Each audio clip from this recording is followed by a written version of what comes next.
Yo,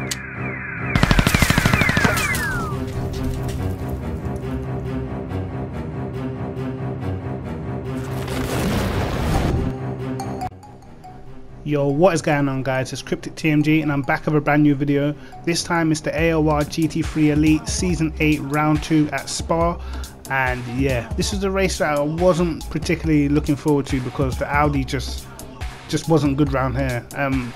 In time trial, I tried a quick low fuel run and qualify. I managed to get 18.4, so I was pretty much hoping if I could sort of squeeze in the 4th place, sort of be best of the rest, because we knew the Ferraris were so strong around here.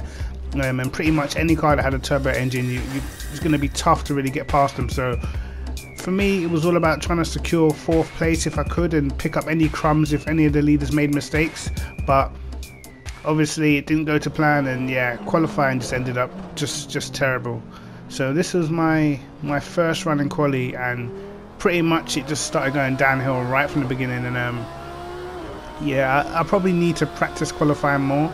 I do a lot of race practice, but something about the Audi just seems to, the whole feeling of the car just seems to change before the race and quali. And you can see there on our first attempt, we've completely dumped it at turn 1. Rear brakes probably not warm enough yet, but we're going to try again. And you can see how slow we go for this last corner. That's just to get a good run out of the last corner, so we can start our lap going as quick as possible. And hopefully this is going to be the lap. You can see there our potential is a 2:24, which obviously we did a slow lap just to sort of warm the car up. But yeah, managed to nail turn 1 this time, and up through El Rouge is pretty important not to cut, because obviously you get a slow down penalty and that just ruins your lap. So I managed to nail El Rouge flat out in the Audi. The thing is with the Audi, it feels really nice, but it's just, for some reason, whenever I'm in practice, I'm always so much quicker than I can go in the race. And yeah, we still managed to put in a decent first sector. Obviously the Ferraris were about, I think, up to sort of six tenths quicker in the first sector, which is just pure horsepower. And we've managed to sort of nail the first sector. You can see our fuel's low at the minute. We didn't actually ring it out on that corner. I just wanted to get in a banker lap, to be honest, and just make sure we qualified somewhere up the grid, because I didn't want to be starting from the back, because it's so easy to get damage, and once you get damage on this game, it's race over. Even these little bollards here, they can damage a car, and it really does slow you down a massive amount. So yeah, just all about trying to keep my head. Managed to do a decent middle sector, I think. Nice through there. Audi really nice through the fast corners, and as I said, in practice the car felt great. I knew I wouldn't be as quick as the Ferraris, but I wasn't really too bothered about that. I pretty much accepted that from the moment I looked at the time trial leaderboards and saw the times that the Ferrari was getting. I pretty much knew that was completely out of the box, trying to beat one of them on pure pace. But if we could be sort of best of the rest and hopefully get a 4th place, then yeah, I would take it, to be honest, because it's going to be a tough championship. It's all about consistency at the minute, and so far we managed to nail a decent lap. We're up in our potential, and our potential should go up in the last corner, because obviously we went really slow to start the lap. So at this minute I'm about 1.2 seconds up, and I drop it right at the last corner. I could probably would have gained another 4 or 5 tenths just coming out of that last corner with proper speed. So yeah, unfortunately it was going good for that lap and we messed up. So now we've put ourselves under pressure, and we have to get in a banker lap now. We absolutely have to get in a banker lap, because round here you don't want to be starting at the back. The field spread is going to be crazy. So again, managed to nail turn 1 okay. I'm not sure if it was as fast as last time, maybe about similar. And going through El Rouge again, try and go flat out again. But it is a hard corner to nail all the time, El Rouge. You can see we just cut at the top of El Rouge, so that's another lap that we're going to have to back off on, unfortunately. And now definitely just pressure. And in hindsight, I think I actually should have carried on this lap and just pushed. After I slowed down, just carried on pushing and see where I could get on the grid. But then one lap left, and we've only got fuel. We only got enough fuel to do one more lap, so this is going to have to be the lap that counts. And yeah, obviously massive amounts of pressure, you can't make any mistakes. Do turn 1 okay, nothing special. It says that we're up on our potential, so I guess it wasn't too bad. And yeah, try and nail El Rouge flat again, try not to make any mistakes. Just a little bit wide in El Rouge, and we have to sort of take a weird line. You can see we go straight off there, and I knew that was going to invalidate our lap.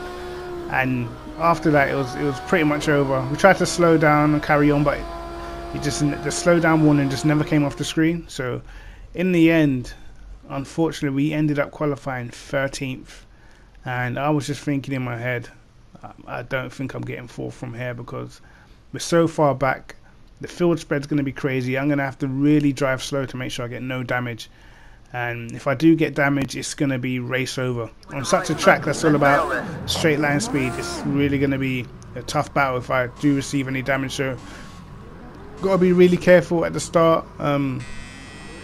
Obviously, AOR with the manual rolling starts. That's just so we don't get people jumping the start and any crazy sort of glitches.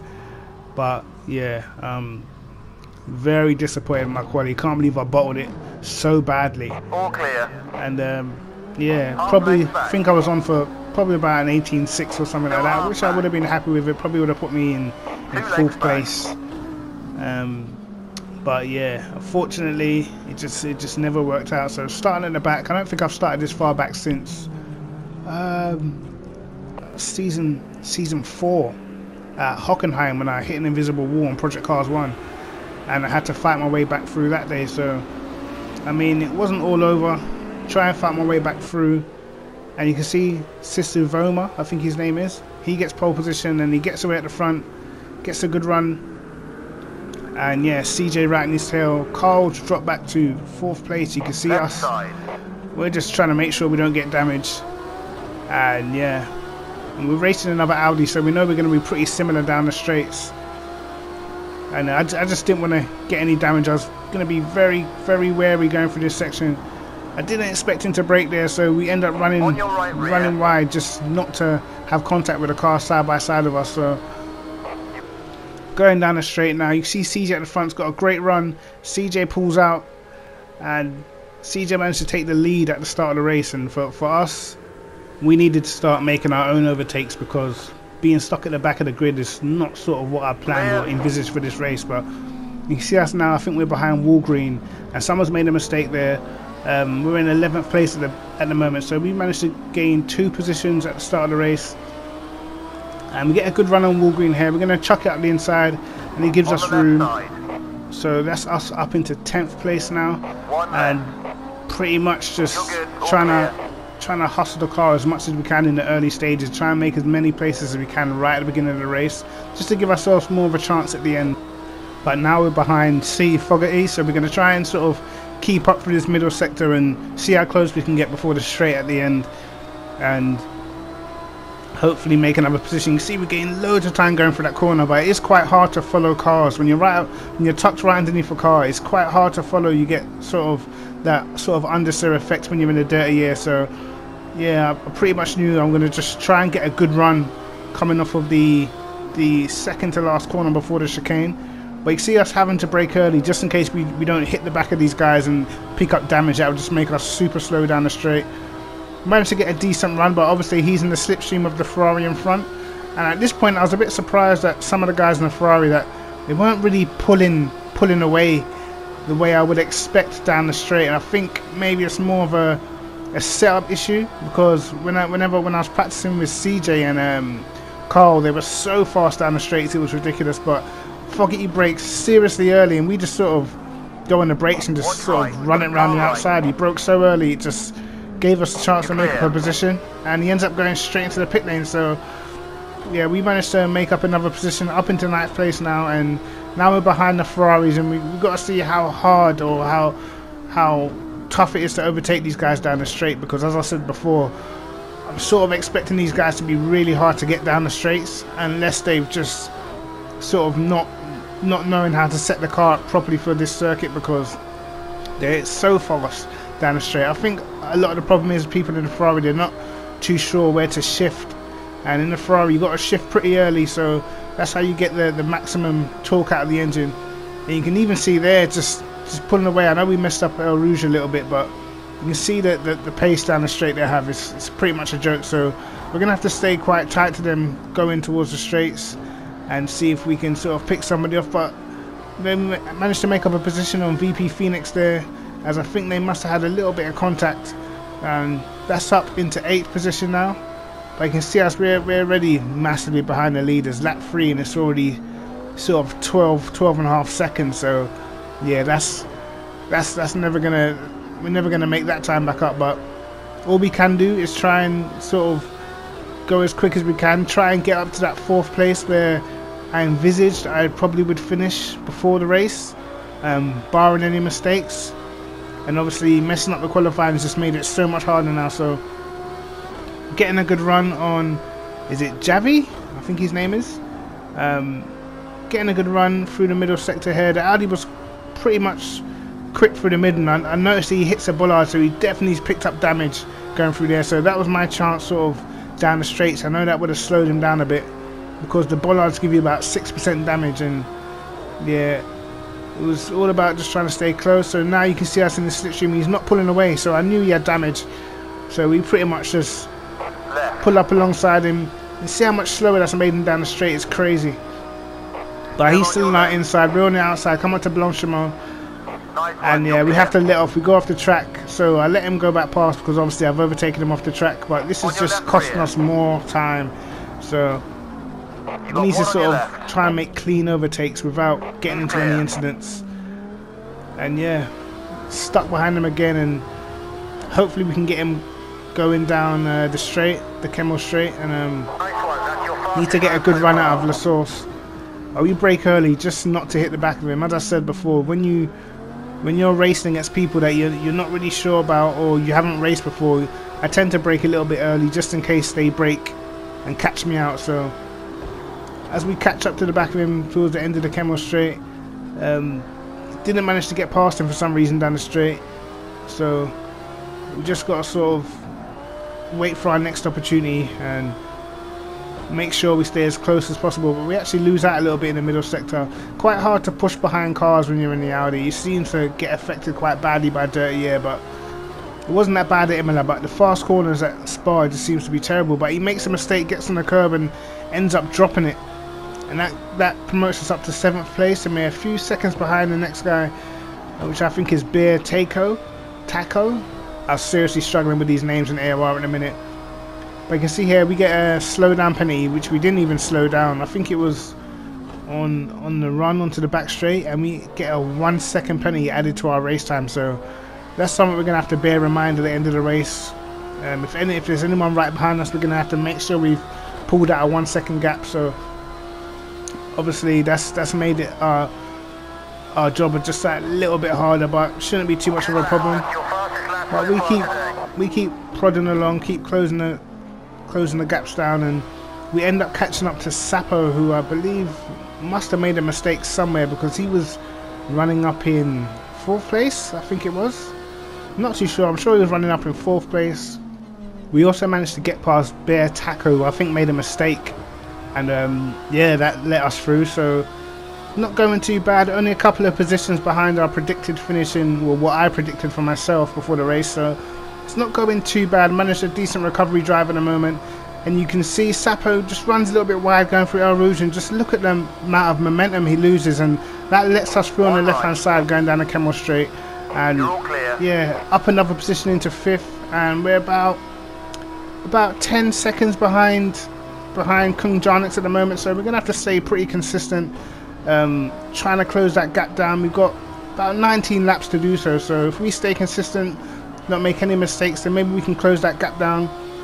And if we just keep our head down and see how far or how close we can get to him, you can see the gap's down to about 8 seconds. So we have closed just a little bit, probably about a second and a bit. Just keep prodding along, keep making sure we just hit a decent lap time. We're in the 1:20s, which was probably about, I would say on average we were doing like high 19s in practice, and our quickest lap was like a 19.3 in practice. So some way off our own pace. I don't know if this is a sort of a thing that's normal with project cars. With practice is just not as quick as the race, but you can see we've got the gap down to about 7.5 seconds at the moment. And going into the middle sector, we just get on the curb and yeah, unsettles the car, and we've dropped it, hit the wall, picked up 7% front damage, and yep, the cryptic spin has come back to haunt us again. And now we've got damage, and yeah, we've got to see how much this damage affects our car straight line speed. We're already a bit of a slug on the straights already, so it's going to be important to see how much this slows us down and how much it affects our lap times. But obviously, unfortunately for us, that's pretty much waved away that 4th position now. There's no way with damage we're going to manage to close that gap. Gap's up to about 13 seconds at the moment, so we've lost half of what we managed to do. We had it down to about 6-7 seconds, so up to 12-13 seconds now. We've pretty much just cancelled out what we've done. And yeah, it's unfortunate. I mean, in practice I didn't drop it on that curb once. I was nailing that curb. The Audi felt great over curbs. It wasn't really a corner I was worried about. The only thing I was worried about was sort of the bollards on the inside of the curbs. We managed to stay away from them, but unfortunately we just end up dropping it on that curb. And yeah, pretty much I'd sort of, even as short as lap 9, I'd pretty much resigned myself to 5th place at the moment, because we just knew we wouldn't be catching anyone down the straight. You can see we can't even get into 6th gear, and the car just seriously slowed down the straight. So how much time did we actually lose in this lap? We were doing sort of 1 minute 20s, 1 minute 21s. Probably lost about 8 seconds, I believe, but 7-8 seconds we lost on that lap. And it's going to be interesting to see now how much our pace is affected by the damage. Hopefully it's not too bad. Hopefully maybe a second and a half, but you just get the feeling, just looking at the acceleration going up our Rouge. When we get to the end of the straight, we'll know sort of how much we're going to be losing down the straights, and you can just see the time climbing from our fastest lap. 3 tenths, 4 tenths. Seriously, the damage has just slowed us down so much down the straight. And yeah, as you can see, half a second just going down the straight. And because Spa is such a fast track where you're at full throttle for such a long time, you're gonna lose mountains of time around here. You can see 7 tenths when we get back to the corner where we dropped it, and we nailed the curb again perfectly fine, and no sort of spin. Maybe I was too far over onto the AstroTurf or something, I'm not too sure. But already we're almost a second down on our lap now, so yeah, and we're just sort of coming up to halfway of the lap, so a second, 1.2 seconds, so we're going to be losing sort of 2.5 to 3 seconds per lap, which is massive. So I was thinking about pitting, but I thought if I pit and fix the damage, I'm probably going to be in the pit for, I don't know, 35-40 seconds, and with sort of just 16 laps to go, you're not really going to make that sort of time back. So I thought I'll just ride it out and see how it goes. I'll just stick with the damage and see if I can ward the guys off from behind, because I thought I'd just be getting caught from behind at this point, and just try and stay as consistent as I can, try and not make any mistakes, try and not hit any of the bollards, and to see where I finish. Because if I could finish 5th, I mean, it's not the end of the world, but it's definitely not what I envisaged, and pretty much from quality it just all gone wrong. So you can see us just understeering where it was easy flat before. Can't get anywhere near 6th gear before the last chicane, and now we're just taking it just steady into all the corners, because the car's balance has gone. And yeah, the guys behind us, they're only about 3.5 seconds behind us, 4.5 seconds behind us. So yeah, it's pretty much a case of just keep your head down and see what I could do. And we're lapping in the 23s at the minute, so yeah, lost massive amounts of time. And for some reason, we seem to find some consistency with a car that was completely broken. So at least we found our consistency at some stage in the race. And you can see this is CJ, and he also gets in the same curb and drops it, and he hits the wall way harder than we did. So CJ's come up a crop at the same corner. And yeah, with me, when I hit the wall, it managed to spin me back in the right direction, so I didn't lose as much time as that. But CJ's picked up a massive amount of damage. I think he even reversed into the wall as well. So he's actually in the pits, and that's going to promote us up into 4th place. So I'm glad I decided not to pit, because now we're in our predicted position to finish. So I mean, if we could keep the 4th place, I mean, I wouldn't be happy with the performance again, sort of like Imola, but I'd be happy with the finishing position, because obviously after the mistake I thought there was no chance we'd be getting 4th. And Kung Janet's ahead, Carl ahead, and Sisu Voma, I think is how you say his name, still leading the race. And yeah, it was going pretty well for us at the moment, and all we had to do is sort of just keep going. And I was kind of thinking, is CJ going to come back tearing through the field? How long was his pit stop? Because obviously we knew he had the pace, but CJ ended up retired, and we ended up just grinding out to the end, and sort of there was nothing else that happened right at the end of the race. It was just sort of me by myself, so no other real footage to show you guys. It was just literally me going around by myself, and we managed to somehow get a 4th position. And to be honest, with the race that we had, I'll take it. And yeah, so 4th position, a 2nd and a 4th so far in this season. I wasn't really expecting anything from this race, to be honest. Just judging by practice and judging by how much faster the Ferrari was, I pretty much knew I would not be beating anyone in the Ferrari. But CJ ended up retiring, so it actually promoted us up into 4th place. I mean, if we didn't make a mistake, maybe we could have got 3rd. We'll never know. But yeah, 4th place, I'll take it. And yeah, that's me for another race in AOR. Managed to get some decent points, and I mean, yeah, we got to seriously cut out the mistakes. I think the next round 3 is at Algrave, so hopefully we can have a better race. I think the Audi's pace is probably more suited to that track, and yeah, hopefully we can mix it a little bit more with the Ferraris, and as I said before, try and cut the mistakes out, because it's costing us so much at the moment. But I'm Cryptic TMG. That's another video from AOR. Remember to like and subscribe, hit the notification bell. Peace!